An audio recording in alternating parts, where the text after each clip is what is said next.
And now you're left wondering, what is this team? Mm-hmm. Because they're not 1-6.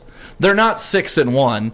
And I hope to God they aren't what we saw on Saturday. And they're probably somewhere in the middle. And maybe, I don't want to say we've overvalued them, because I do think you are due a dud in the NFL. I think you get one mulligan. We'll see how the Lions respond against Chicago, and ultimately that's that game that looms extremely large at the end of the season on the road at Green Bay, a team that won again, and we can get into that. That looks to be an incredible situation that's unfolding right before our eyes here. But again, I'm not going to overreact to the Lions' loss. I think what I will say about the Lions' loss to the Panthers is I feel cheated.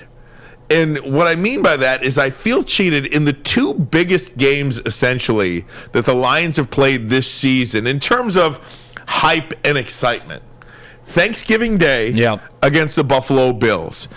And I don't care what anybody says. There are a lot of Lions fans that are happy that they just played and hung in there with the Bills.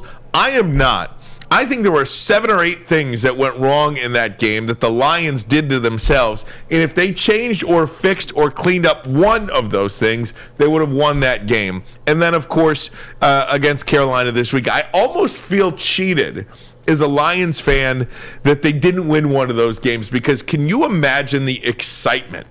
You know, the Lions are sitting there 4-6 on Thanksgiving Day. If they win that game, they're 5-6, and you're right there about to go on a run. Instead, they're 4-7. So for the next 2 weeks, you're like, oh, you know what I mean? This week, you've got the Commanders losing. You've got the Giants losing. You've got the Seahawks losing. Everything fell into place. Could you imagine how jacked we would be right now coming into this studio 2 p.m. on Monday morning, and the Lions controlling their own destiny, being in the 7th seed with 2 to play? They would be the talk of the NFL today, on local, obviously, national, and everywhere in between. And at your Christmas Eve parties, you would have just been Lions crazy. Christmas celebration, Lions crazy. So instead, you have to play this thing out another couple of weeks. So I almost feel cheated that every time the excitement gets to peak level there, you take a step back. And that's how I feel cheated.